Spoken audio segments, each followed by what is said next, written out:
novamente para o nosso estudo, nosso curso de origens do gnosticismo. A gente já passou pelos ebionitas, a gente já passou pelo Cerinto. Hoje vamos para os carpocracianos.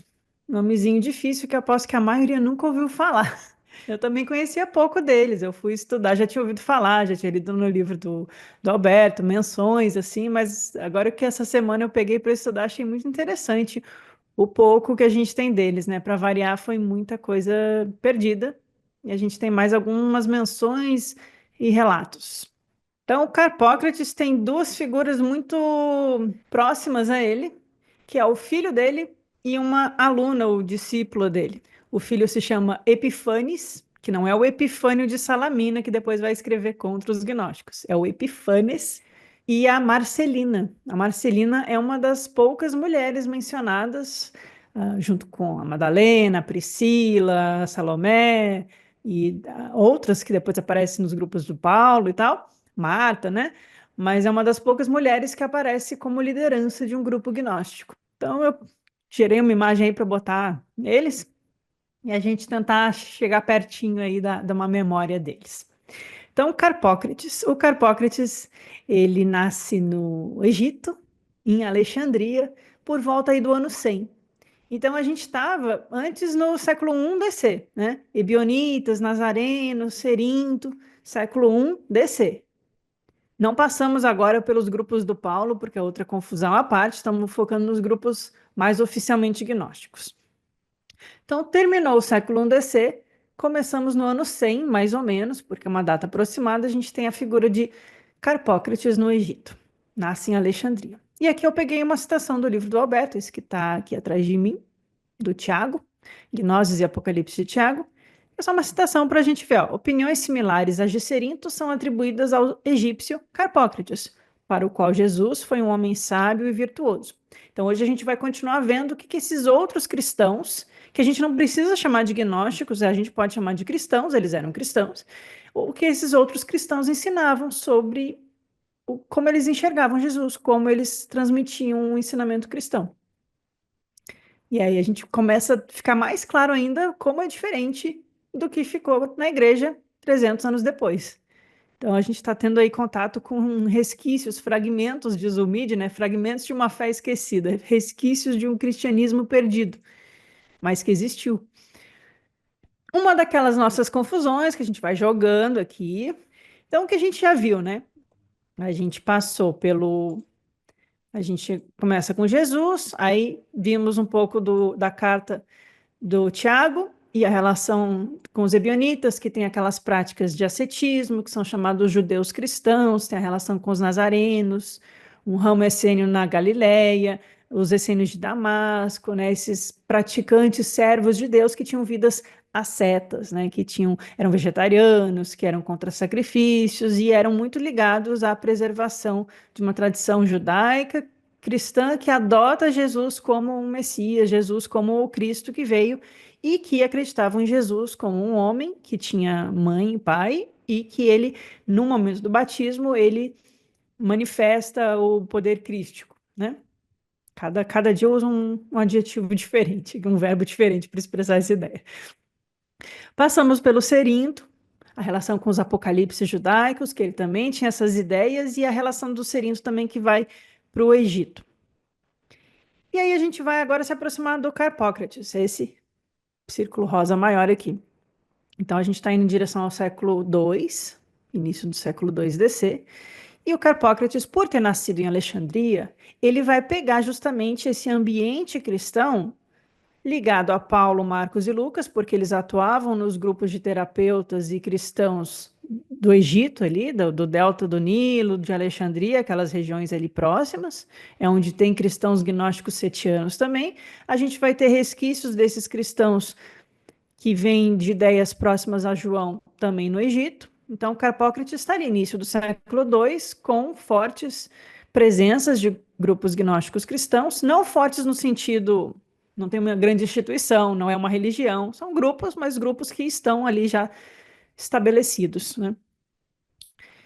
E a figura do Epifânes e da Marcelina.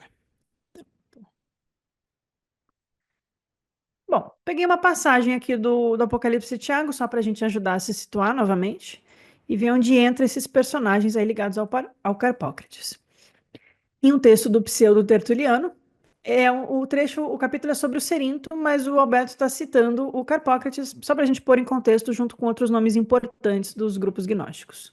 O Cerinto é descrito como um gnóstico, que seria um judeu cristão com influências gnósticas, especial em relação a influências do Tiago, que escreve para Cerinto o ensinamento secreto de Jesus.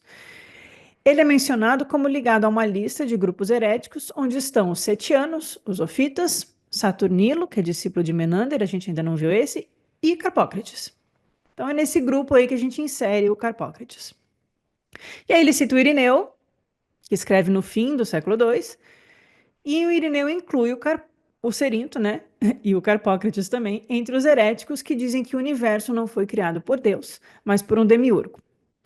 O universo não foi feito pelo Deus Supremo, mas por um poder inferior distinto de Deus. É uma citação do Irineu. Seus preceitos estariam em harmonia com Menander, Saturnilo, Carpócrates, Basílides, os valentinianos, e esses são gnósticos e heréticos, na visão do Irineu. Então a gente só está colocando eles aí no mesmo contexto. Só por isso que eu trouxe essa passagem. O que a gente tem de curioso aí sobre o Carpócrates? Alguns autores vão dizer que o nome dele vem de uma pronúncia do egípcio em relação ao deus Horus, que seria do egípcio Harpakred, ou Herupakred, que é Horus. Har, a criança, filha de Ísis e Osíris, Horus, a criança. Né? E aí eu só peguei aqui a Wikipédia, porque eu vi alguns autores citando o nome do Carpócrates como se fosse em egípcio, né? Harpakred, e aí virou Carpocret em grego, e aí ficou Carpócrates pra gente. Só uma curiosidade, né? Mas essa ideia de um deus da mitologia grega que foi assimilada da tradição egípcia, porque a gente tinha os gregos em Alexandria no século II, muita presença grega ainda, né? Obviamente. Tem a figura de Horus, Horus a criança, e aí os gregos eles adaptaram essa representação de Horus para esse Harpakred, que é o deus do silêncio, do segredo e da confidencialidade. Eu falei, olha que legal, bem apropriado para um gnóstico. Achei que se não for o nome de batismo, se for um título que ele recebeu, achei que está bem legal, né? Ligado a Horus é um deus sol, né? Um deus solar, quer dizer. Mas essa ideia da criança também que aparece nos ensinamentos de Jesus, né? O nascer de novo, tornar-se criancinha para entrar no reino. E aí a gente tem um instrutor gnóstico descrito como ligado a essas figuras solares da criança, do silêncio, do segredo. Bacana. Então, só como curiosidade aqui para o nosso grupo. O Carpócrates, ele casa com uma mulher chamada Alexandrina. Não é que ele casou com a cidade de Alexandria, ele casa com a Alexandra, ou a Alexandrina, e a Alexandrina, ela nasceu na ilha de Kefalônia, que é uma ilha grega. Então ela era grega, grega mesmo, e eles tiveram um filho chamado Epifanes. E a Marcelina como soluno. Então eu pus aqui, ó, o Carpócrates, meio jovenzão, o filho meio mais velho do que eu queria, a Marcelina e a Alexandrina. Né? Um grupo que tinham outras pessoas também. Né? Quais fontes que a gente tem para acessar quem foi Carpócrates e o que ele ensinou? O Irineu, que escreve em 180. Então, o Carpócrates, a gente tem menções, mais ou menos, sobre ele até o ano 160 DC. Então, ele viveu aí 60 anos, se a gente fosse chutar, de 100 a 160. 20 anos depois, o Irineu escreve contra as heresias, e aí ele escreve falando mal dos carpocracianos.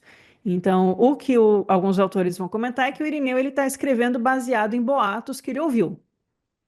Fofoca de ouvido, assim. Nada que ele tivesse tido acesso diretamente. E o Clemente de Alexandria, mais uns anos depois, né, mais 50 anos depois, ele escreve trechos que seriam de um texto escrito pelo filho do Carpócrates, chamado Sobre a Justiça. Esses textos escritos sobre a justiça, sobre o amor, sobre a natureza e as almas, é muito estilo grego de escrever. O Plotino também, as Enedas são tudo assim, sobre o belo, sobre o a justiça, o amor, o destino, né? Eles têm tratados sobre temas importantes que para o mundo helênico, religioso, espiritual, para as escolas de mistério são temas importantes. Então eu achei curioso que o filho do Carpócrates escreveu um texto chamado Sobre a Justiça, bem helênico, mas trazendo conteúdo cristão junto, de um jeito bem do grupo carpocraciano, que a gente vai ver no final hoje. O texto do Epifânios eu trouxe traduzido, são só 4 slides, que é só um trechinho que sobreviveu. E o Clemente de Alexandria preserva. O Clemente de Alexandria é um cristão muito interessante. Nas Estrômatas, ele fala sobre Jesus ser um pedagogo, ele preserva certos de Teodotos, que é um outro gnóstico. Então, ainda que o Clemente tenha ficado mais oficial e não tratado como herético ou como gnóstico, ele preserva muito do material desses que foram renegados pela Igreja. Nós percebemos nas ideias carpocracianas, do pouco que tem, que há uma clara influência platônica, cínica, dos filósofos cínicos, tipo Diógenes, o cão, né? E estoica, principalmente platônica e estoica, no pensamento de Carpócrates. E aí os autores vão argumentar por que eles acham isso. Eu trouxe para vocês os argumentos, para a gente conhecer. E alguns autores, incluindo o Alberto, mas autores do passado também, vão situar o Carpócrates no mesmo contexto dos eucasaitas e dos maniqueus. Contexto herético cristão, só para a gente reforçar que é mais um desses grupos. Aqui eu trouxe um geral e a gente vai debater mais sobre isso, né? Mas é como aparecem as ideias geralmente atribuídas aos carpocracianos. Primeiro, eles acreditavam que Jesus era filho de José. Não tem virgindade de Maria entre os carpocracianos. É engraçado, né? Os 3 grupos que a gente viu até agora, nenhum está falando de virgindade de Maria. São grupos cristãos, né? Bionitas, nazarenos, seguidores de Cerinto e os carpocracianos. Os 4 falam que Jesus tinha pai e mãe, que era um homem que nasceu e morreu, e a parte santa, a parte divina dele é uma expressão do divino através de um homem, por ser um homem bom, um homem justo, um homem correto, uma alma elevada, né? Então é uma visão bem diferente desses primeiros grupos cristãos da visão que a gente desenvolveu no cristianismo ao longo dos últimos 1.600 anos, né? Parece que eles não eram muito adeptos do dogma católico. Eles eram bem diferentes, os primitivos cristãos, né? Os primeiros. Bom, então eles acreditavam que Jesus era filho de José e que ele se tornou divino, né, semelhante aos ebionitas e a Cerinto. E que Jesus seria um modelo de salvação, ele seria um modelo a ser seguido, ele seria um mestre para inspirar todos aqueles que querem trilhar o mesmo caminho. Eles acreditavam que por Jesus ter uma alma elevada e pura, ele lembrou das coisas que ele testemunhou quando estava nas esferas superiores do Deus não gerado. Agora ficou filosófico o negócio. Então, segundo os carpocracianos, Jesus era uma alma elevada e pura, e ele lembra daquilo que está no pleroma. As esferas superiores do Deus não gerado é a região divina, as regiões do pleroma. Né? E isso é um conceito semelhante aos conceitos de Platão da anamnesis, a lembrança, né? Que eu não aprendo coisas novas, eu lembro a sabedoria que já está na minha alma, mas eu esqueci. Então, daí que a ideia platônica que se junta aí com os carpocracianos. E por causa dessa lembrança de Jesus, dessa capacidade elevada de Jesus, ele foi capaz de se libertar dos poderes materiais, que aí os gnósticos clássicos chamariam de arcontes ou demiurgo, né, como a gente já viu.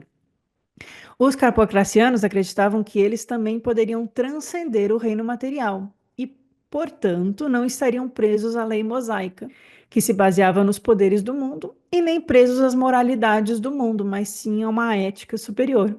Aí aqui tem tudo a ver com o livro do Alberto, O Mistério da Ética. Aquele capítulo que ele faz a distinção entre moral e ética cabe muito bem aqui nas ideias carpocracianas. É essas ideias finais aqui que vai dar uma confusão gigantesca com os heresiólogos, com Irineu, com os que vão depois falar mal dos carpocracianos, né? Porque eles vão interpretar ao bel prazer o que significaria essa doutrina, né? Então, a gente já tem aqui algumas ideias fundamentais do que eles teriam ensinado, né? Jesus como uma alma elevada e pura, um exemplo, um modelo de salvação, alguém a ser seguido, mas alguém que acessou as esferas superiores e, portanto, lembrou. Isso é a experiência da gnosis. Ele teve um despertar da gnosis e, portanto, ele conheceu a realidade última, ele conheceu a realidade divina, ele tornou-se aquilo que ele conhece. Por isso ele divinizou-se. E aí, por causa dessa experiência de gnosis, ele é capaz de se libertar dos poderes da matéria. Portanto, é um grupo gnóstico, claramente aqui, né, na nossa leitura dos gnósticos. E os carpocracianos, né, acreditavam, aí a parte, o próximo degrau, né, que eles também poderiam transcender o reino material. Né? Então, não é só Jesus. Olha só, Jesus fez, vamos fazer também. Então, eles acreditavam que todos seriam capazes de fazer isso também. Que depois os gnósticos, outros valentinianos, por exemplo, vão desenvolver, né, aquela diferença entre os pneumáticos e os psíquicos.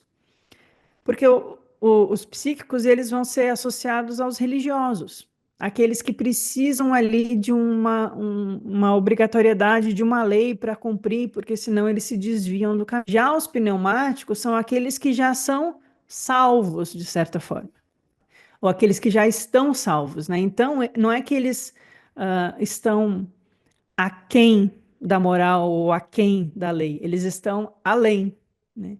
Eles não precisam mais de regrinhas, né? Como na escolinha lá, você tem a hora do recreio, tem a hora do lanche, né? Você ainda tem que seguir as regrinhas.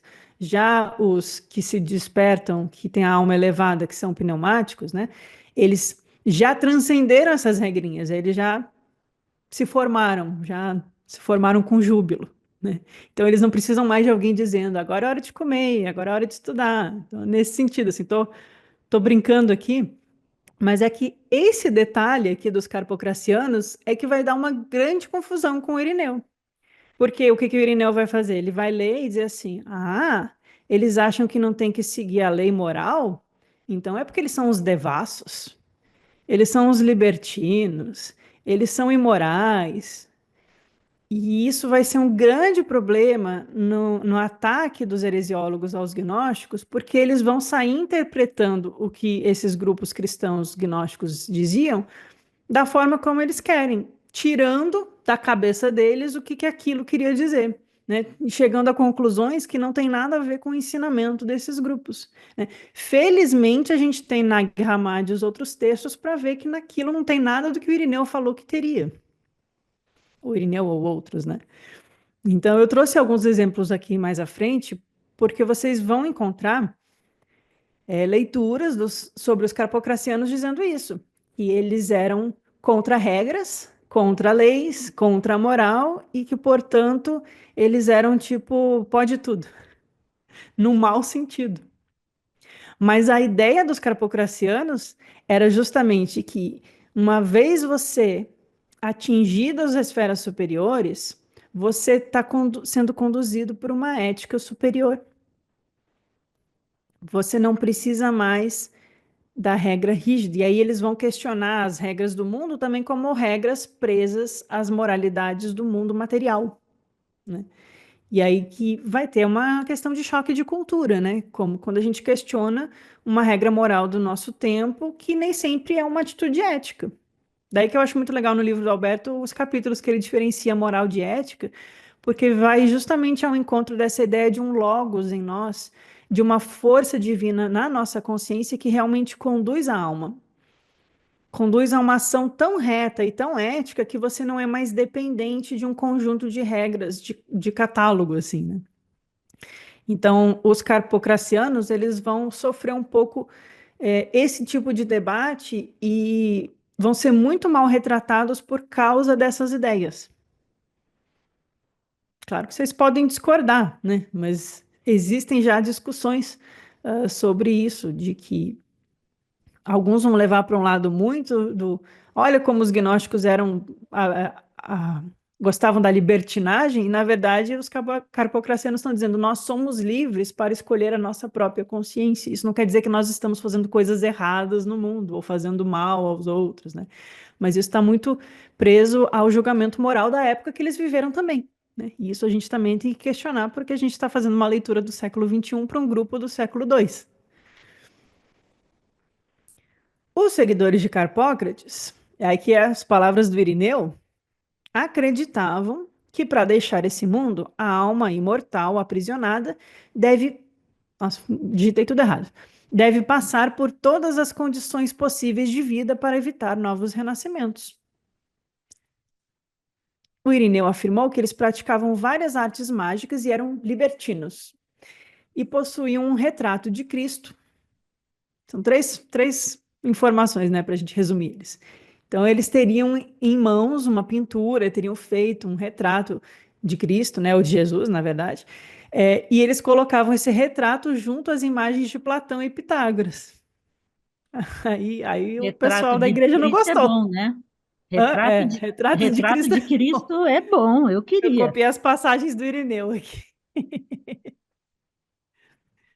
Então, veja, a gente tem um grupo do século II em Alexandria, com influência estoica, platônica, cínica, que vai falar de cristianismo meio contra as regrinhas da Torá, mais presas à religião, vão falar sobre busca de liberdade e libertação, e vão ter um retrato pintado de Jesus no altar junto com Platão e Pitágoras. Então, isso deu um certo problema para eles, né? Esse tipo de grupo não foi muito bem aceito pelos mais fundamentalistas. Mas na leitura do Irineu, ele vai falar, né, que eles. Essa é a leitura do Irineu, tá? A gente não tem evidência disso. Inclusive, o autor, que eu usei bastante, ele bate muito nessa tecla. Que os carpocracianos ensinavam que a alma é imortal e que ela deve passar por todas as condições de vida. É a jornada da alma lá. Quem gosta da doutrina secreta lá, a jornada da mônada, do reino mineral, vegetal, animal, humano, passando por todas as experiências até conseguir se libertar aí e divinizar-se, né? Então a gente pode ter essa leitura, por exemplo.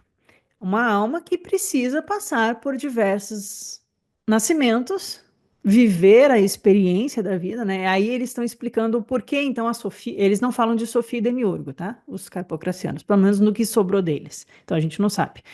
Mas a gente sempre pergunta aqui no Viveca, né? Por que que a Sofia criou o mundo? Por que que a gente nasceu? Por que que o cosmos surgiu? Então eles vão falar, é preciso viver as experiências de vida. A alma imortal precisa fazer essa descida e esse retorno. É uma ideia platônica também, né? Como que o Irineu vai ler isso? Ele vai ler assim: tem que fazer, viver tudo. Tem que beber, tem que cheirar, tem que usar droga, tem que matar, tem que fazer tudo, tudo, tudo. E aí você vai estar livre. Só que da onde o Irineu tirou isso? Só da cabeça dele, gente. Porque não tem nada que justifique essa leitura dele. Né? Ele tá ouvindo um boato de um grupo que ele nunca participou, escrevendo 20 anos depois, um grupo que ele não gosta, e aí ele leu assim, que eles diziam que tem que passar por várias experiências de vida, ele fala, então eles estão dizendo que pode tudo? Vocês conseguem imaginar um Irineu ali? Eu consigo imaginar, ele é um cara bem assim, incomodado com as coisas e sem entender, assim, eu fico até com dó. Me parece que ele não entendia o que ele estava criticando, né? Ele parece ter muita raiva ali. E a gente sente essa raiva no texto quando lê ele. E aí ele fala, eles ficavam praticando invocação de anjos e práticas mágicas e eles eram libertinos. Por que que eles eram libertinos? Por causa dessas ideias de que precisa viver as experiências de vida e porque os carpocracianos, pela influência principalmente estoica e platônica, eles tinham uma visão de mundo que não era a visão daquela elite ortodoxa, judaica, cristã ainda não existia, né? Mas aquele grupo assim muito moralista fechado. Eles tinham uma visão filosófica e questionavam, inclusive, o modo de viver da sociedade deles. Então, eles eram como se fossem progressistas do século II, com ideias filosóficas, falando de Jesus como um modelo a ser seguido. Então, é um grupo bem diferente do que a gente está acostumado a ver, de fato. O que vocês acham? Então, agora eu vou pegar. algumas passagens desse livro aqui, que é do professor David Lee. Eu estava lendo esse livro e peguei só algumas passagens para nós, principalmente da introdução, porque ele dá um resumo geral. O David Lito, ele coloca a... Ele é muito acadêmico, então ele faz assim uma revisão da literatura, o estado da arte, o estado da obra, o que que existe sobre o assunto, o que que já publicaram sobre o assunto, onde há as fontes primárias, as fontes secundárias, o que que é uma coisa que fica mais pesada para o nosso grupo. Mas ele traz o geral, o que que se pensa sobre isso? O que que a gente pode questionar como se está certo, se está errado, se a gente pode ter uma visão crítica sobre as coisas que foram escritas sobre o Carpócrates. E aí ele dá o que foi dito, né?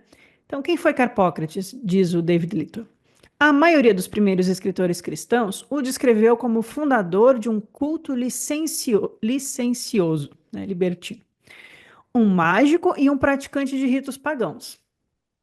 Ficou um resumo assim, né? Poxa, bem contra ele. Eles disseram que os seus seguidores praticavam sexo indiscriminado em banquetes comunitários, uma coisa meio Baco, Dionísio, assim, misturou com coisas helênicas e misturaram. Carpócrates reivindicou seus oponentes, exigiu que seus seguidores cometessem todos os pecados antes que eles pudessem quebrar o ciclo de transmigração e ascender ao Pai Supremo. Então, essa é a visão que o Irineu vai reforçar. Olha, eles são libertinos, eles fazem ritos pagãos, têm banquetes, vida louca, né? Tem que praticar todos os pecados para aí poder quebrar o ciclo de transmigração e poder ascender ao Pai. Por quê? Porque eles ensinavam que a alma precisa passar pelas experiências diversas de vida até conseguir, enfim, se libertar. Mas não me parece que eles tenham dito tem que praticar todos os pecados. Isso é a interpretação do Irineu sobre o que ele leu, sobre o que eles disseram. E aí o David Lito vai ser bem crítico disso, inclusive, né? Tratamentos acadêmicos do século passado retratam Carpócrates como um filósofo platônico, um judeu cristão, um gnóstico e um promotor do amor livre. Ninguém se decide. Ele e seus seguidores aparentemente não eram ascetas, mas nem eram esses libertinos que o Irineu colocou. Eram pessoas normais. Tanto que o Carpócrates era casado e tinha um filho.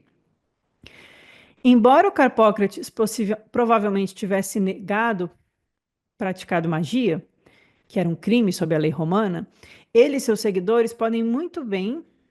A gente, a tradução eu fiz correndo, joguei ali. Podem ter feito milagres, práticas divinatórias e invocação de seres angélicos, né? Inferiores no sentido, presentes do cosmos, né? Não são seres como Cristo, que não é um ser, né? Assim como outros cristãos tinham orações aos anjos, essas coisas, os carpocracianos também tinham. No final dos anos 150, o início dos anos 160, o Carpócrates, né, uma seguidora dele, a Marcelina, sai de Alexandria e vai até Roma, onde ela estabelece um grupo cristão com o seu próprio rito batismal e suas práticas de adoração. E é o único grupo cristão romano conhecido no século II que foi liderado por uma mulher. Então, isso é interessante a gente colocar na história do cristianismo, né? Então, é isso, é um geral. O que se fala sobre ele, várias formas de abordar, né? Um judeu cristão, um gnóstico, um filósofo platônico ou um libertino que faz magia, né? Tem muitas formas de enxergar. Qual será a verdadeira, né? Mas vamos lendo e questionando. E aí o David Little, ele bate muito na tecla de não usar acriticamente o Irineu como fonte primária. O que é fonte primária na linguagem acadêmica? É o texto original. Eu tenho lá o texto, o Evangelho da Verdade, atribuído a Valentino. Valentino é um gnóstico. Ah, então se eu ler o Evangelho da Verdade, eu estou mais próxima de entender as ideias do Valentino, ou do gnosticismo valentiniano, do que se eu ler o Hipólito falando mal dos valentinianos, dizendo que eles acreditavam nisso ou naquilo, entendeu? Então, fonte primária é a fonte direta. O Irineu é uma fonte secundária, é alguém falando sobre o que os outros pensam. E ele é uma fonte enviesada porque ele é inimigo dos gnósticos. Inimigo sou um negócio de desenho animado, né? Inimigo. Então, o David Lito, ele fala muito isso, né? Olha, o Irineu fala sobre os carpocracianos, mas a gente tem que tomar cuidado com o que ele está dizendo. Não é porque é antigo que é verdadeiro. Todo ser humano é capaz de inventar lorota e de mentir. Não é porque ele viveu no ano 100 que é mais verdadeiro do que outro que está falando outra coisa. A gente tem que questionar. Qual é a fonte mais primária que a gente tem? Essa aqui, que é o Sobre a Justiça de Epifanes, porque é o filho do Carpócrates. Então, se a gente tem fragmentos de um texto escrito pelo filho do Carpócrates, é mais provável que seja mais próximo do pensamento dele do que o Irineu achou do que ele ouviu 20 anos depois. É assim que a gente faz pesquisa, assim, de forma curta e grossa, né? E aí o David Lita traz aqui uns elementos para a gente refletir. Então ele traz, por exemplo, que a Enciclopédia Columbia, atual agora, edição de 2018, informa-nos que Carpócrates e Epifanes, é o filho aqui, não é o outro Epifânio que escreve contra os gnósticos. Eles fundaram uma seita helenística, ou seja, não cristã, e que eram notoriamente licenciosos. Isso é o que está na Enciclopédia Columbia. Disse que Epifânio defendeu a propriedade comunitária em relação à propriedade privada. Por isso que vão falar em comunismo gnóstico, mas não tem nada a ver com Karl Marx, não tem nada a ver com a Rússia do século XIX. A gente está falando de vida comunitária no século II no Egito. Tem mais a ver com essênios, com comunidades pitagóricas, com os terapeutas, né? Então, o Carpócrates teria defendido um tipo de vida comunitária sem propriedade privada, incluindo mulheres. O que quer dizer? Quer dizer que ele defendia que as mulheres não eram propriedade de ninguém. Nossa! E que os seres humanos não eram propriedade de ninguém. Ou seja, não podia ter escravos. Tá vendo como não era tão malzinho, não? Talvez ele estivesse agindo de acordo com a ética interior do Logos na consciência dele. A última afirmação é frequentemente repetida de várias formas, esse de incluindo as mulheres. Assume, de forma bastante errada, que os maridos, sobre a lei greco-romana, poderiam legalmente possuir as suas esposas. E aí o David Lito comenta, não é que na lei romana os homens não eram donos das esposas, mas na prática eram, porque se achavam de posse delas, né? E aí esses grupos dos carpocracianos não só tinham uma mulher como líder, além do Epifanes, do próprio Carpócrates e outros, como eles defendiam que as pessoas não eram propriedade de ninguém. Então eles eram assim bem para frentex em relação aos grupos daquela época, até em relação a hoje em dia, se a gente for pensar em algumas igrejas, né? A dominação e o abuso masculino eram abundantes, aqui é o texto do Lítua, ao que parece, nos casamentos greco-romanos, mas os homens não possuíam suas esposas como propriedade. Essa entrada da Enciclopédia Columbia também contém pelo menos 3 outras afirmações questionáveis ou interessantes. E aí eu achei elas legal da gente trazer para a gente conversar. 1. Que os carpocratas acreditavam que os homens tinham sido anteriormente unidos ao absoluto. Vamos pensar isso numa leitura gnóstica.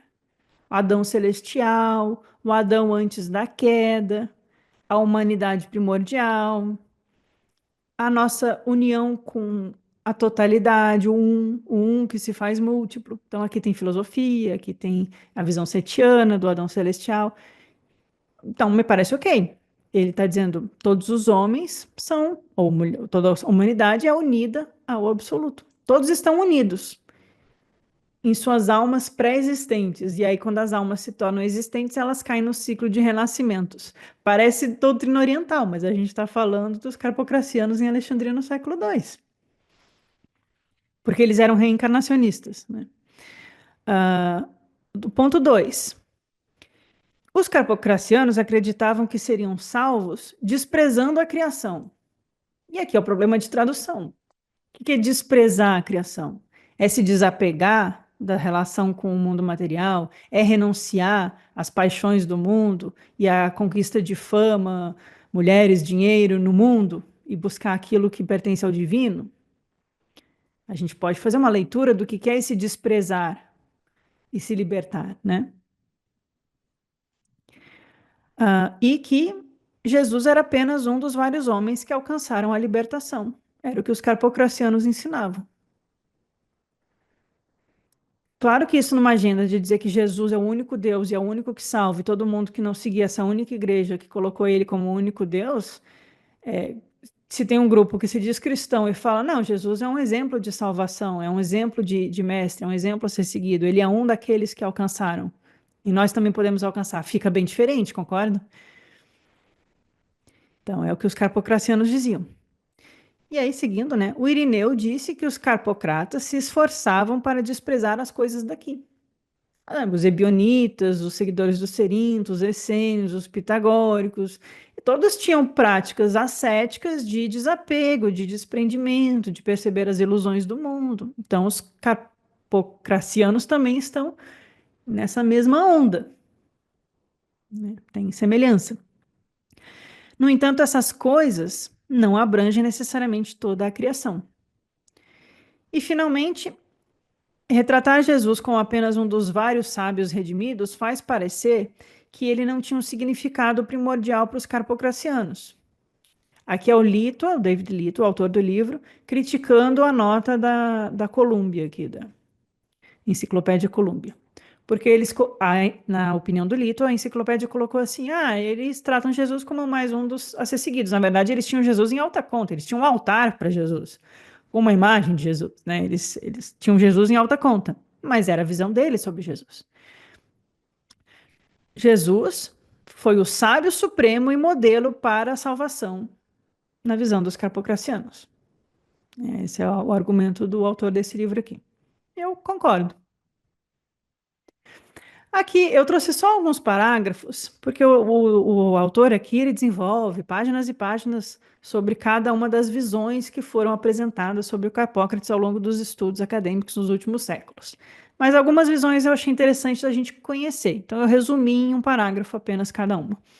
Então ele vai citar um alemão pré-Alemanha nazista, né, que escreveu um panfleto, ele chama de panfleto, que é um livreto de 50 páginas, já sobre a influência do Hans Jonas. Tá? Isso aí é academicismo, lá, mas eu preciso mencionar para vocês, para quem está interessado em aprofundar o estudo. Hans Jonas é um autor muito conhecido sobre gnosticismo. Ele escreveu um livro chamado A Religião Gnóstica. Ele é um alemão dessa época, 1930, e ele traz uma visão muito existencialista dos gnósticos. Aqui é aquela época, né? Por exemplo, o Sartre, que viveu a invasão da Alemanha nazista na França, o Kierkegaard, o Schopenhauer, assim, é aquela época do existencialismo na filosofia. O mundo é uma desgraça, a existência é uma desgraça, o sofrimento humano. Então, o Hans Jonas é um autor que está nesse espírito. E aí ele escreve sobre os gnósticos, falando como os gnósticos colocam o mundo como algo negativo, como algo pesado, o demiurgo mal, aquela coisa toda que a gente já viu nos mitos, né? Só que o Hans Jonas está escrevendo em 1930, pré-descoberta de Nag Hammadi, e trazendo esse peso de uma Alemanha pré-nazista para o estilo de escrita dele. Então tem coisas boas no texto dele, mas tem coisas que a gente tem que questionar também, certo? E aí esse outro autor escreve um panfleto sobre o Carpócrates e sobre já a influência dessa teologia do Hans Jonas. E aí o David Lito, ele critica esse panfleto, dizendo que é uma caricatura, não é um estudo confiável sobre Carpócrates, é uma caricatura. Ele coloca tudo naquele rótulo do Irineu. São libertinos, são anticósmicos, radicais, têm um dualismo cru, eles não têm moral, são pessimistas, o cosmos é completamente corrupto, são antinomianianos, eu vou explicar isso, calma. São praticantes de ritos mágicos, etc. Então ele vai dizer, é um texto que só reforça o que Irineu disse e ainda piora. Não aprofunda nada e não adianta muito. A gente vai chegar no antinomianismo, tá? E aí tem esse outro, já mais para frente, um francês, que escreve que o Carpócrates foi uma figura-chave para o cristianismo judaico. Baseado nos relatos pouco confiáveis de Irineu, esse outro francês chegou a outras conclusões. Que o Carpócrates acreditava que Jesus era filho de José e que os anjos, entre aspas, criaram um mundo. Que é diferente de Deus criou o mundo, certo? Quando eles falam que os anjos criaram o mundo, aí puxa mais para uma visão gnóstica, provavelmente. Que anjos, arcontes, potências, potestades, poderes, aqui esses nomes todos. A doutrina de criação por forças angélicas tem precursores no judaísmo.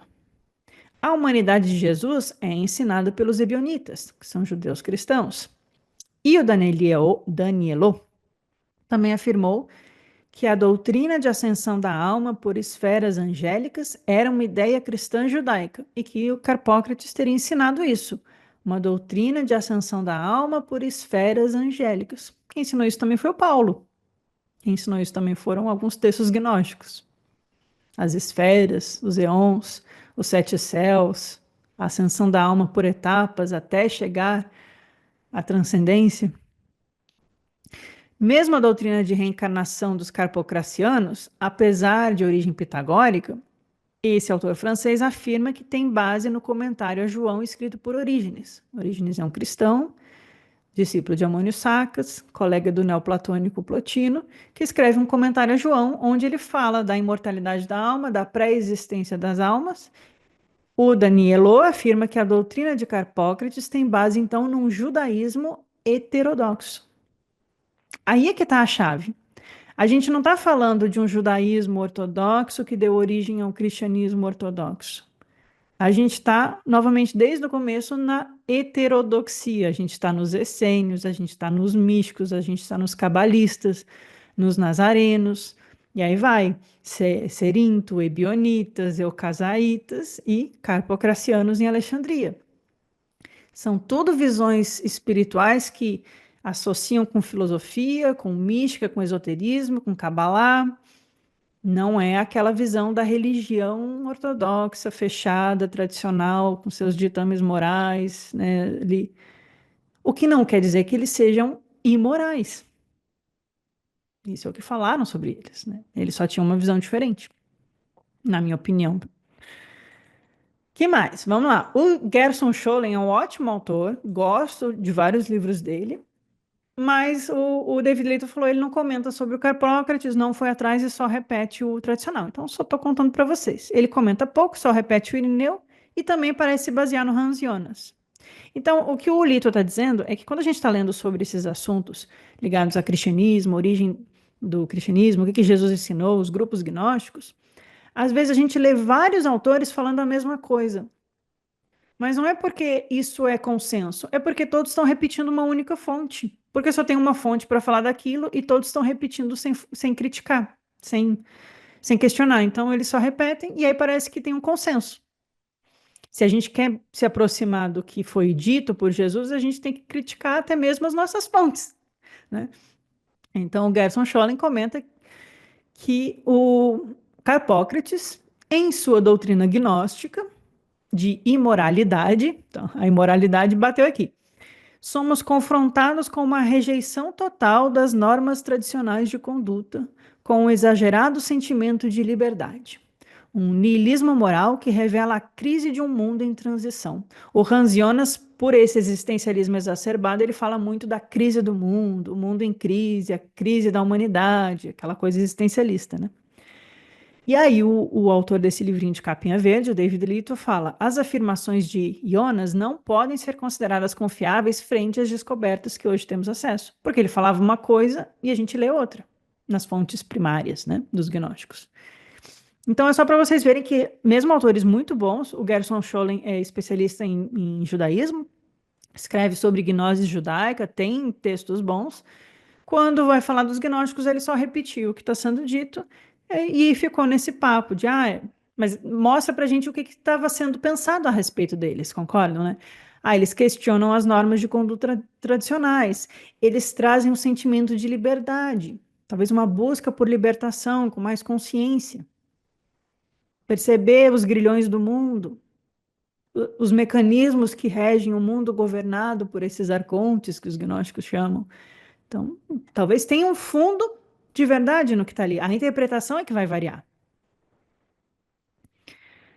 Aí ele traz uma outra autora, Simone Petrement, que foi publicado em francês, originalmente em 1984, esse livro, Um Deus Separado, As Origens Cristãs do Gnosticismo.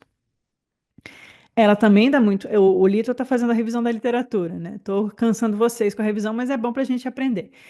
Ela também dá muito crédito aos heresiólogos e ela segue ao conectar Carpócrates a outros professores cristãos, como Saturnino, Basílides e o que ele chama de a escola dissidente de Menander. São grupos gnósticos mencionados pelo Irineu como gnósticos. A Petriment reforça que os carpocracianos eram antinomianistas. Agora eu explico para vocês. O que que é ser antinomianista? Esse termo foi cunhado só pelo Lutero, muitos anos depois. Então a gente está usando um conceito moderno para entender o que eles ensinavam. Mas tem a ver? Acho que tem a ver. Vem de anti, contra, nomos, lei. Então é aquela coisa deles serem contra a lei mosaica, no sentido de contra o apego às leis tradicionais, né, da sociedade no geral. Então, por isso eles eram libertários, né? Então, devia ser um grupinho divertido, gente.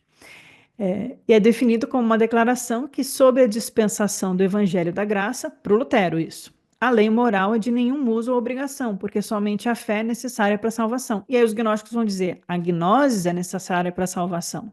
Só o cumprir de regras não vai me levar à libertação. Só repetir o rito de forma mecânica, ou obedecer tal coisa, ou fazer o rito com as mãos de tal jeito, ou ajoelhar tantas vezes, rezar o Pai Nosso tantas vezes, isso não vai me levar à libertação. Esse é o tipo de questionamento que os gnósticos trazem quando eles estão questionando as leis.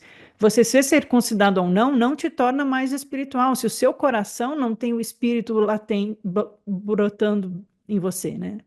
Borbulhando em você, na verdade. Então, é esse tipo de questionamento, porque eles estão igual Jesus, e aí os carpocracianos vão usar Jesus como alguém que não cumpriu a lei, quando Jesus critica os fariseus ou os saduceus do seu tempo, né? Quando ele fala assim, vocês ficam aí repetindo tal coisa, ou sacrificando animais, achando que isso, né, vai salvar vocês, mas vocês não põem em prática o que ensinam, né? Vocês estão aí guardando o sábado e estão deixando o animal morrer no poço porque caiu em vez de salvar uma vida, porque a vida é importante e não simplesmente cumprir o sábado, né, aquele coisa rígida. Então Jesus traz isso na visão dos ebionitas, do Cerinto e dos carpocracianos, que é uma forma de questionar a rigidez de certas normas de conduta. E aí o antinomianismo é isso, é você acreditar que não é a mera cumprir das condutas da religião que vai te levar à salvação. Você precisa de fé ou de gnosis, no caso aqui. A Peterman também escreve que o Carpócrates retrata Jesus como alguém, então, que rejeitou a lei, né? Já comentei. O Epifanes, que é o filho do Carpócrates, reforça que é só no caso de alguns comandos da lei. Então, eles falam assim, não, algumas coisas são importantes. Ele dá uma balanceada. É assim, olha, você não vai matar, você não vai roubar, você não vai fazer.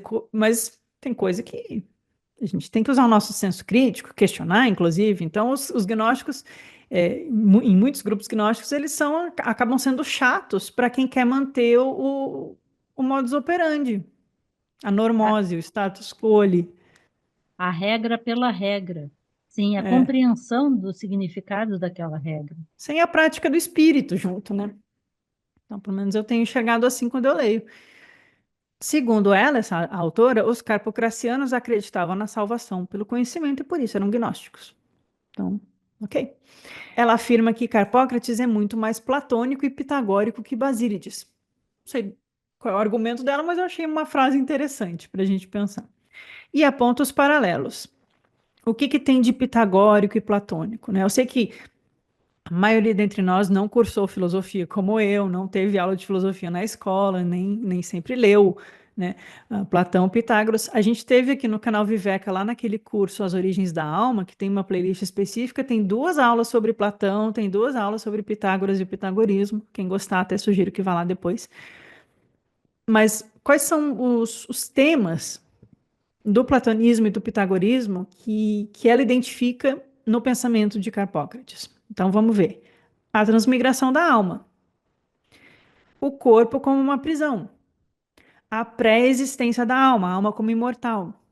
Porque nessa época, gente, e depois o sino os concílios cristãos oficiais, né, Constantinopla, Nicéia, todos aqueles, é, vai se discutir muito isso.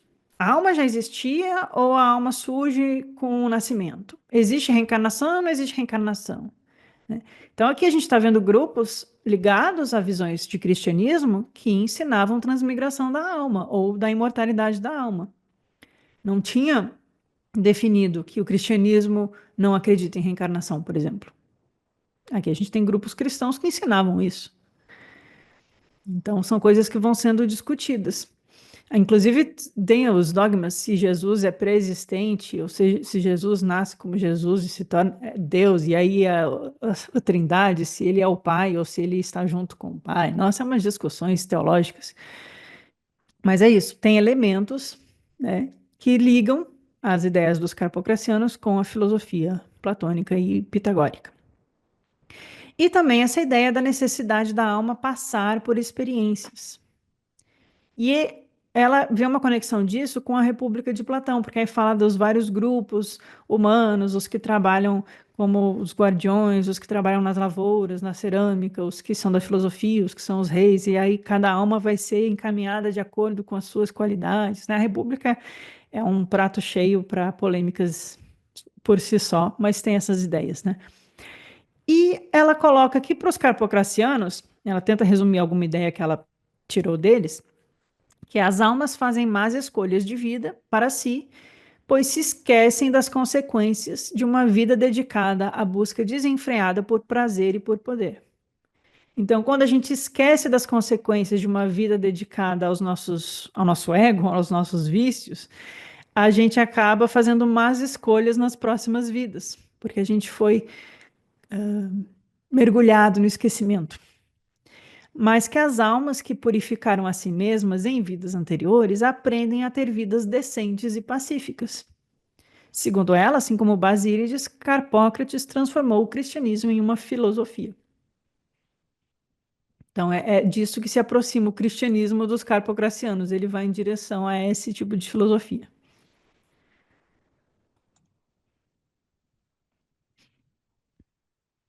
Aqui é um trecho, um comentário do David Littwa sobre um trecho desse livro do Bigger Pearson, que é um autor acadêmico importante na área do gnosticismo.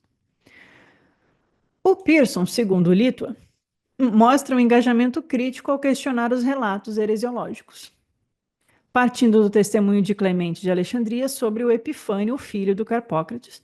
O Pearson observa que nem o Carpócrates, nem o Epifânio podem ser chamados de gnósticos. Ah, agora, por que não? Porque aí aqui a gente não importa isso pra gente, mas só para vocês saberem. É aquela discussão se a gente pode usar o termo gnosticismo ou não, se é um termo guarda-chuva, se é cristão ou é gnóstico, porque se a gente chama de gnóstico, a gente está aceitando a narrativa dos heresiólogos, porque eles que falaram que eles são gnósticos, quando eles, na verdade, eram cristãos. Então é a questão aquela debate sobre a origem do gnosticismo, né? E o uso dos termos, que aí é um preciosismo aqui nosso.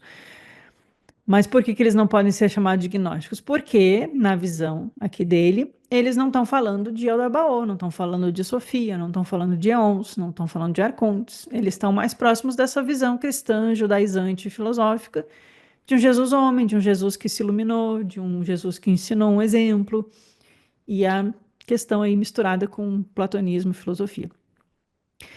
O Irineu retratou Carpócrates como um gnóstico ao introduzir uma doutrina da criação angélica. No entanto, temos o direito de questionar se Carpócrates postulou a divisão entre o Deus transcendente e os criadores do mundo, né? Porque isso é uma coisa bem gnóstica. Tem o Deus uno, o Deus desconhecido, o Deus transcendente, a própria unidade ao qual a gente retorna, como se fosse o Pai antes do Pai, e o Criador do mundo. São coisas diferentes na maioria dos textos gnósticos. E o Carpócrates não fala disso. Mas ele fala que o mundo é criado por anjos. O que está sendo traduzido aqui por anjos, que eu não sei. Então, a gente não encontra esse tipo de ensinamento nos trechos que remanesceram, que a gente teve acesso. Só que tem uma questão interessante. O Clemente de Alexandria cita uma tal de gnose monádica. Vem aí da raiz da palavra mônada, que significa unidade. A mônada como a unidade de Deus em nós e expressa no mundo, mas que é uma coisa só. Ou que é o um pitagórico, a mônada. O Clemente menciona isso, e provavelmente isso indicaria que o Epifânio e os outros carpocratas de Alexandria ensinavam um único princípio divino que não fazia distinção entre uma divindade transcendente e um criador inferior. Então, aqui eles estão de acordo com a visão filosófica de um princípio divino único e universal, que também é próximo de algumas visões como no Apócrifo de João, quando fala do um, transcendente, imanente, indivisível, inominável, aquela grande unidade da qual todo mundo se desenrola, mas que na verdade tudo retorna a esse um.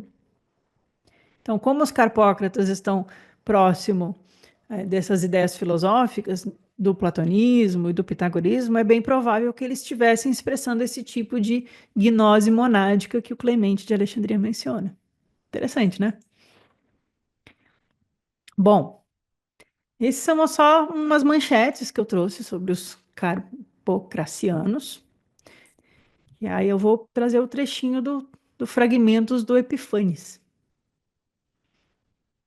O Epifanes, tá aí, podemos ler. Tô brincando.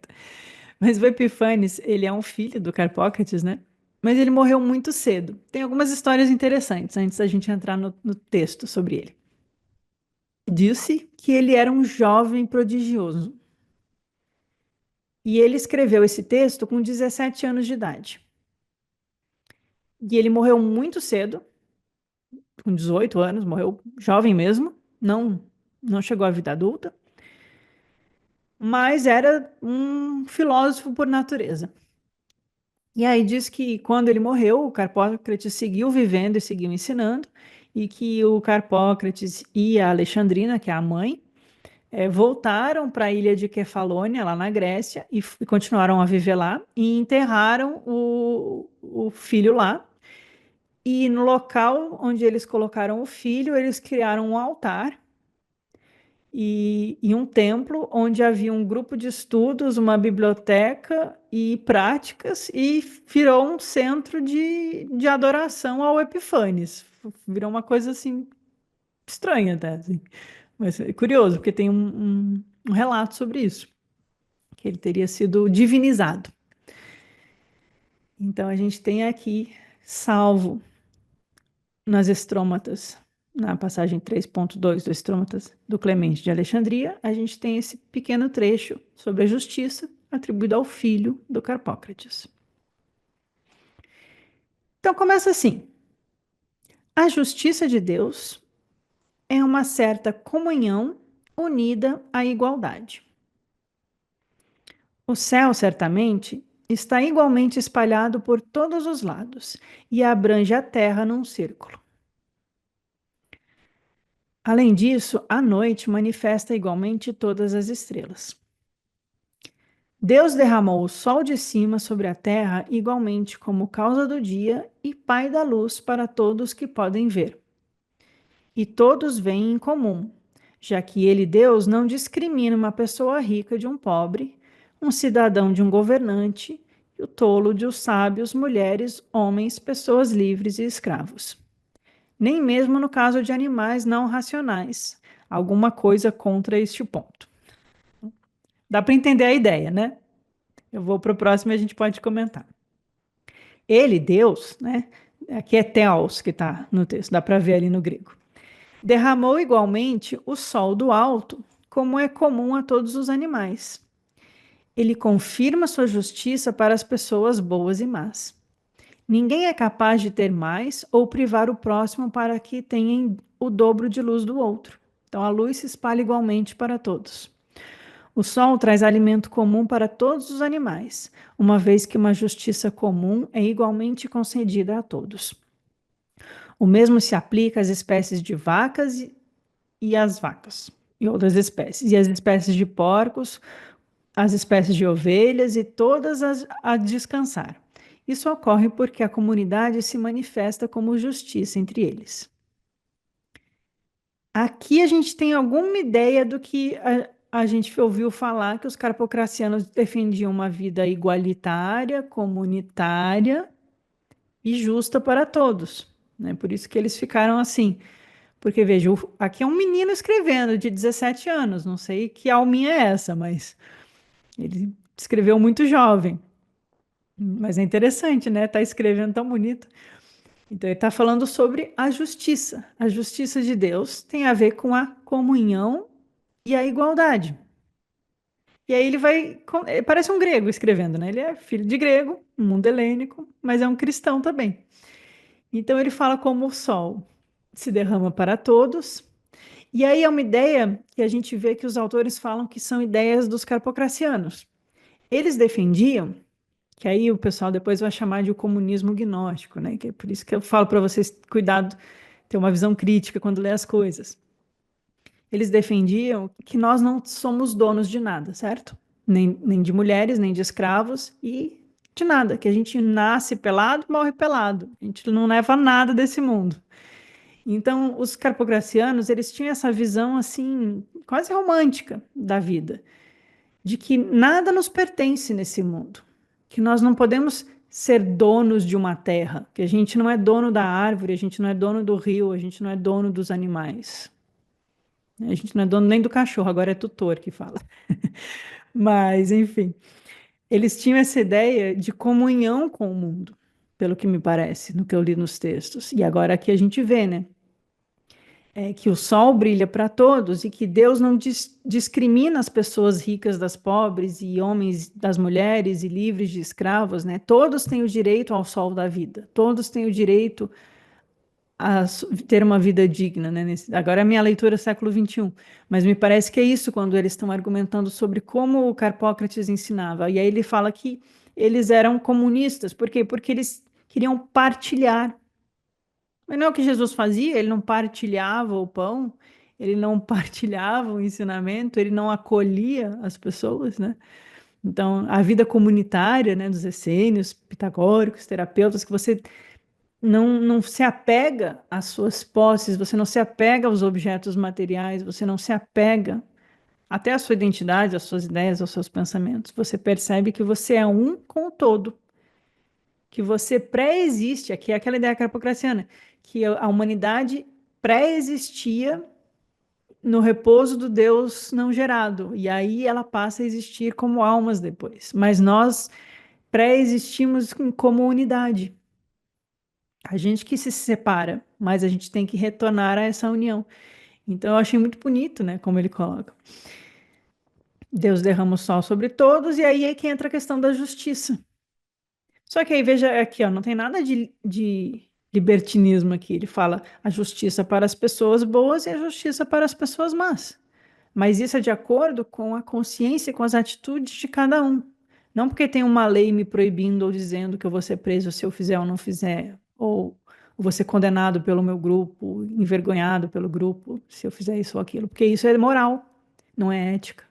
A gente volta para o mistério da ética.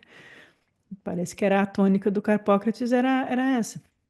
O sol traz alimento para todos, uma vez que uma justiça comum é concedida a todos. Se a gente pudesse isso em prática, o mundo ia ser melhorzinho, eu acho, né?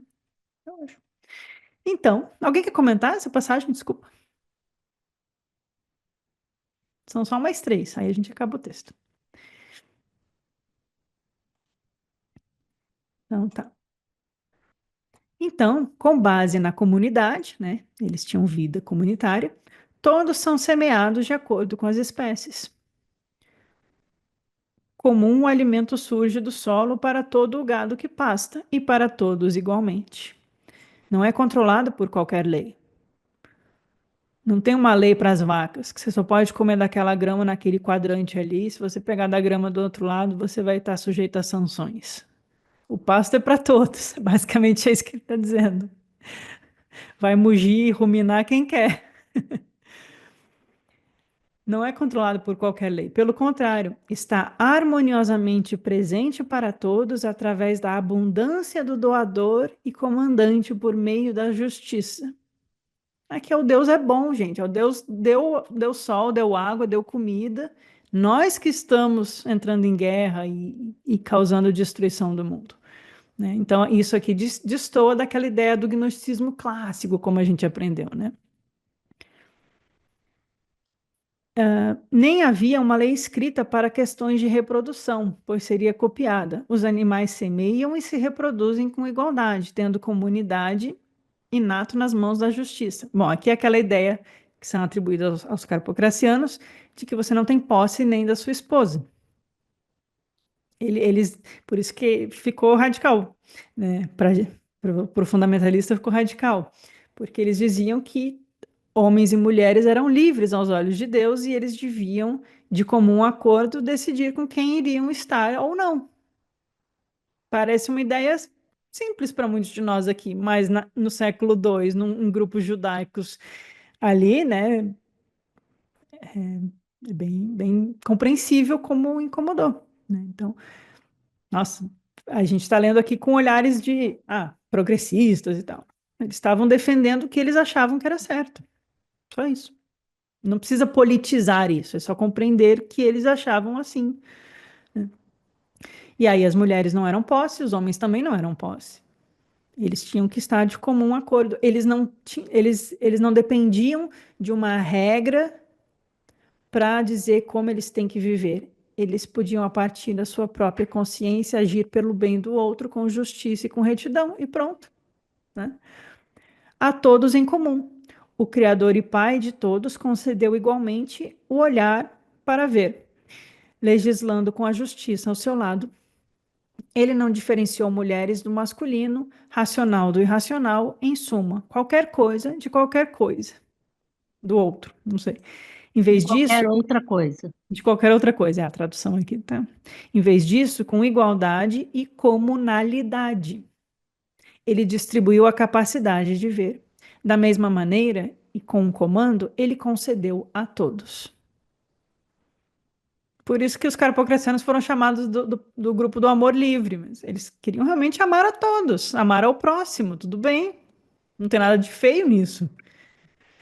Parece a ideia de respeito a tudo e a todos, né? A vida presente em todos. Muito lindo. Então, as leis incapazes de punir a ignorância humana ensinam pessoas a agir ilegalmente, pela individualidade das leis dilaceradas e mastigadas, dilaceram e mastigam a comunhão da lei divina, talvez seja isso. E aí ele cita Paulo, pela lei conhecia o pecado. Então os carpocracianos estão se apoiando em citações do Paulo para embasar o argumento deles. Engraçado, né? O que é meu e seu insinuou-se através das leis, quando nem a terra nem as posses, pois são comuns, já era desfrutado para uso comum, nem mesmo para o casamento. Aí que alguns vão interpretar, então eles faziam bacanais, porque é amor livre, mas não tem evidência disso. O próprio Carpócrates tinha uma esposa e um filho, e era só isso. Eles estão aqui escrevendo reflexões sobre como eles acreditam que deveria ser vivida a vida. Eles não estão colocando práticas nesse sentido que o Irineu pegou.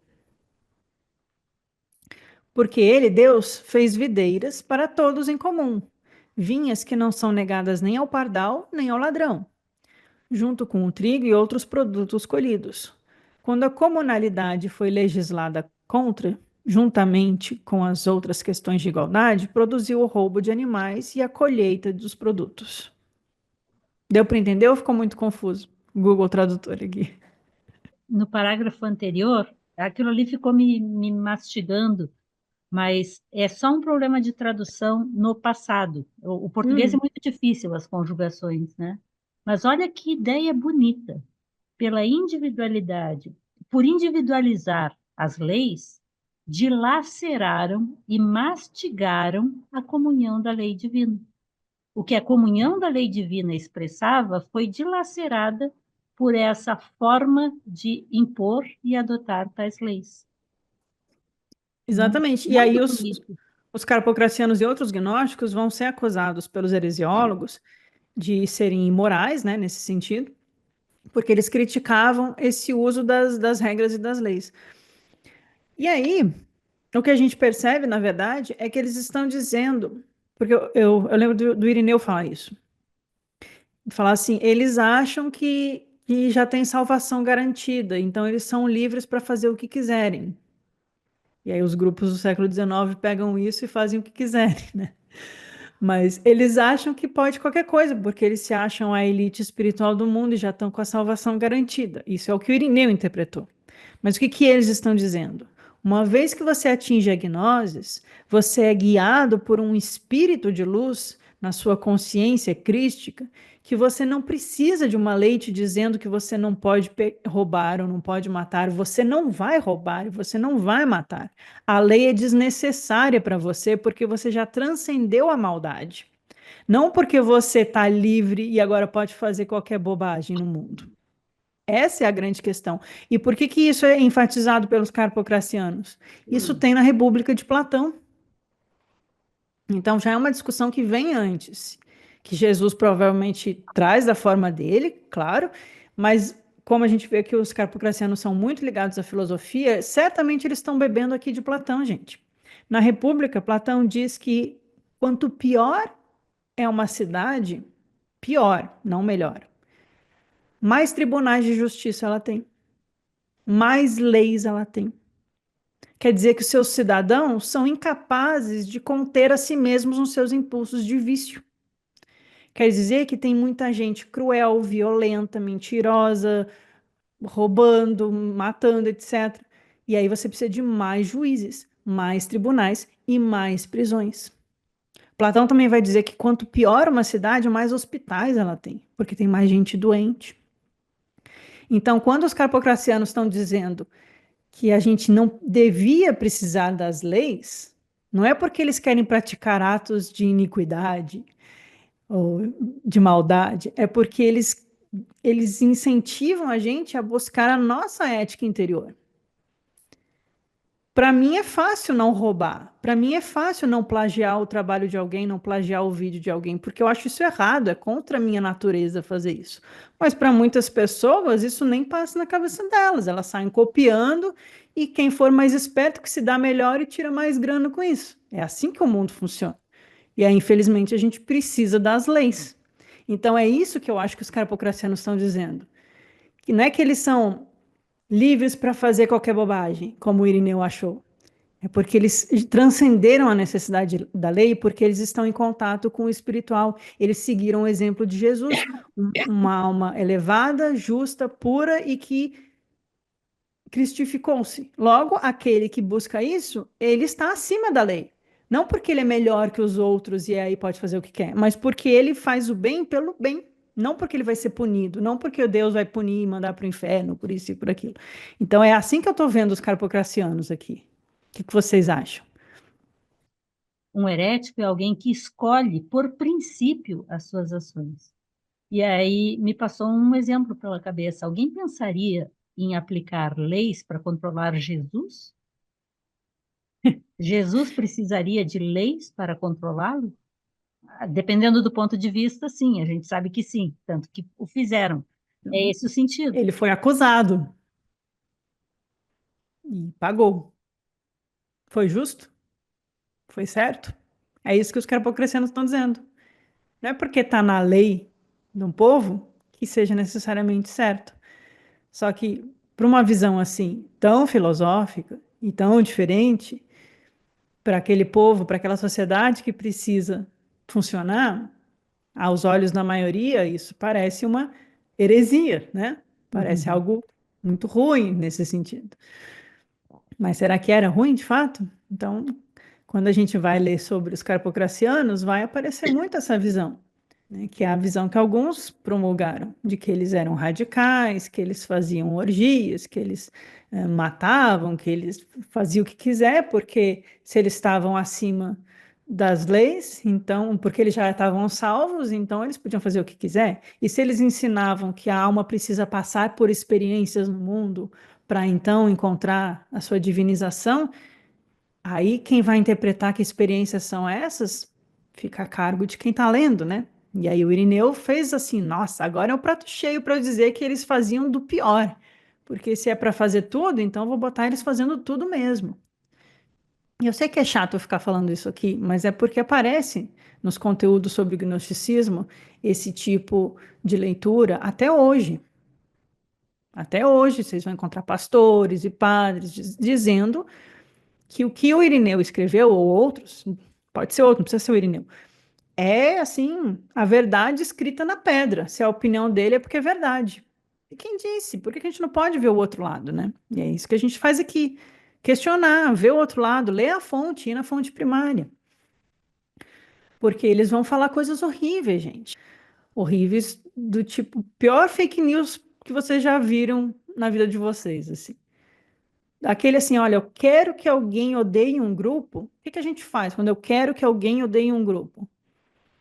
Eu falo que eles abortam de propósito e comem os fetos em rituais sangrentos. Porque, eles não seguem regras, eles são sem lei, eles são libertinos, então o que que eles fazem? Eles odeiam o mundo, então é claro que eles praticavam aborto assim, era uma festa do aborto. É claro que eles matavam a doidada, é claro que eles faziam todo mundo, eu sou de todo mundo e todo mundo é meu também. Porque eles estavam dizendo que a mulher não é posse, então se a mulher é livre, ela é o quê? Prostituta, né? Só pode, na visão de um fundamentalista. Então, é isso que a gente precisa ler criticamente quando a gente está lendo, quando falam sobre os gnósticos. Eles foram pintados negativamente de propósito. Tinha uma agenda política para demonizar eles ao máximo. Então, quando o Carpócrates ensinava essas coisas sobre igualdade para todos, não se apegar às posses, uma vida comunitária, despender o amor para todos, alguém com maldade na mente vai falar, aquele grupo lá, vou falar que isso aqui quer dizer que eles, né, eles distorcem. A gente tem que ter esse senso crítico quando a gente está lendo. Isso aconteceu muito com os carpocracianos. E aí é engraçado, porque vai ter grupos que usam a palavra gnóstico no século XIX, XX, XXI, que vão defender a visão de prática gnóstica deles baseada no que o Irineu falava sobre o que os gnósticos eram. Então, assim, eles nem questionam a fonte. Eles falam assim: então o Irineu dizia que eles eram libertinos, então ser gnóstico é ser libertino. Eba, vamos para o carnaval. Então, é assim: me serve, agrada aos meus desejos, então eu vou dobrar a realidade para concordar comigo e vou dizer que isso aqui é minha prática espiritual. Mas é isso que o texto está dizendo? Vamos para o último. Estamos no último, né? Falta um só. Esse tipo de regra em Alaia serve para qualquer grupo fundamentalista, para derrubar Sim, outro, para não mas o que termos eu acho tão qualquer engraçado, ideia Jane, separada. sim, eu acho engraçado que os grupos que se dizem combatentes do fundamentalismo religioso se apoiam no discurso dos fundamentalistas para pautar o que eles são. Tipo, isso não é liberdade. Mas, enfim, vamos terminar com sobre a justiça do Epifanes, esse adolescente que morreu cedo aqui e escreveu umas coisas bonitas. Assim, Deus fez todas as coisas em comum para a humanidade, reunindo fêmea com macho em comum. E unindo todos os animais da mesma forma, ele declarou que a justiça é comunhão com igualdade. Mas, embora essas pessoas tenham nascido dessa forma, elas negaram tanto a comunidade que une casais e o seu próprio nascimento, ao dizer: Deixe o homem que se casar com uma mulher a terá. Embora todas as pessoas podem compartilhar em comum, assim como declarou para o resto dos animais. Pois ele, Deus, implantou nos homens um desejo vibrante e bastante forte pela persistência das famílias humanas, um desejo que nenhuma lei, costume ou qualquer outra coisa pode destruir, pois é um decreto de Deus. Aqui é a visão judaica dos capocracianos. Crescer e multiplicai-vos é parte da natureza de Deus, não tem nada de errado, a gente pode casar, a gente pode amar, a gente pode ter relações, a gente pode ter filhos, que vai diferir dos grupos ascéticos. Agora, disso para o que o Irineu falou é um pulo, né? Portanto, deve-se entender o legislador ao falar essa frase como algo cômico. Não deseje.